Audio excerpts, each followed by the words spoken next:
Welcome to Usmani Mojahid, the channel where we uncover the epic tales of the Ottoman Empire, its rise, its rulers, its legacy, and the warriors who made history. If you're passionate about the legacy of the Ottomans, you're in the right place. Don't forget to subscribe and hit the bell icon so you never miss a new episode of History in the Making. In the heart of the unforgiving steppes of Central Asia, a small, nomadic tribe was about to set out on a journey that would forever change the course of history. This was no ordinary tribe. They were the Kayi Tribe, a group of fierce warriors, bound by tradition and led by a man who would lay the first stone of what would one day become one of the most powerful empires the world had ever seen. The man's name was Suleman Shah, and while his name may not be known to many today, his legacy would echo through the centuries. His story begins in the 12th century, in a world torn apart by war, migration, and the collapse of old empires. But this story isn't just about one man. It's about a tribe's rise, survival, and ultimate conquest. It's about the birth of the Ottoman Empire. The Kayi tribe was part of the Oghuz Turks, a people who had migrated from the steppes of Central Asia to the plains of Anatolia. For centuries, the Turks had been migrating westward, fleeing the Mongol invasions and looking for new lands to settle. They were nomad skilled horsemen, traders, and warriors who survived by moving across the land. The Kayi were no different, constantly on the move, in search of safety, stability, and opportunity. Their journey was not an easy one. They lived in a world where alliances could change in a heartbeat, and where threats could appear from every direction. To understand the significance of the Kayi tribe's journey, we need to step back and look at the world they inhabited.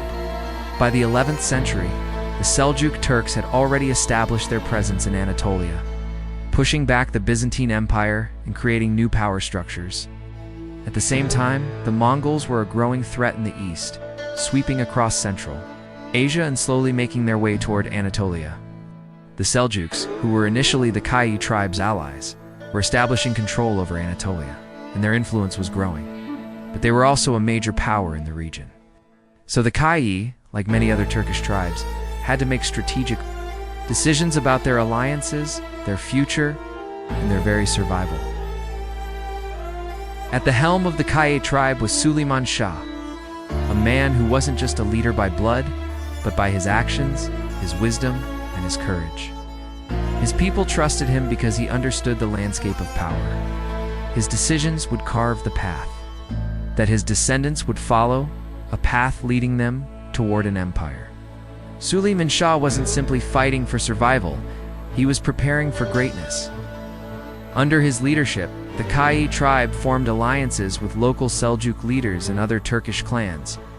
The Seljuks, recognizing Suleman Shah's potential, offered him protection, and in return, he pledged loyalty to them. But it wasn't just alliances that Suleman Shah sought. He was also a man of action, and like any leader of the time, he had to ensure his people's survival through force, if necessary. The Mongols were a constant threat, pushing ever closer to the borders of Anatolia. In a world where tribes and empires clashed for supremacy, Suleman Shah needed to be both a warrior and a diplomat. As the Mongols began to overrun the steppes, Suleman Shah knew that his people could not stand alone. The Mongol invasion was swift, and brutal cities burned, people slaughtered, and entire civilizations wiped off the map. Tribe was no stranger to war, but this was something new. The Mongols were unlike anything the Kayi had faced before. They were ruthless, skilled horsemen who could strike at the heart of an enemy before they even knew they were being attacked. In the face of this overwhelming threat, Suleman Shah led his people on a dangerous journey westward, toward the more stable lands of Anatolia.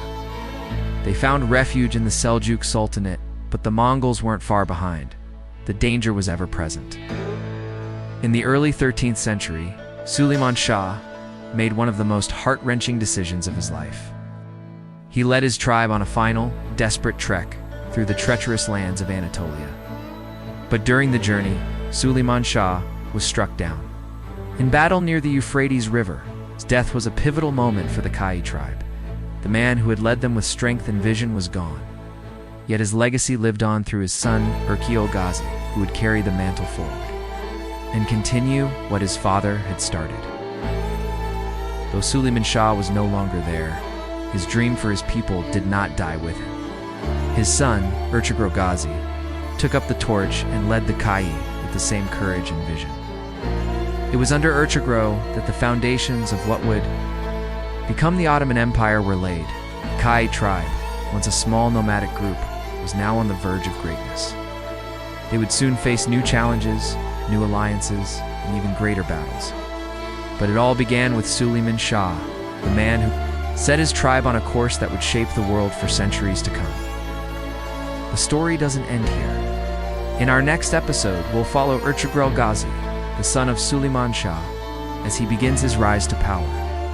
How did he navigate the complexities of alliances, wars, and betrayals? And how did he lay the groundwork for the Ottoman dynasty?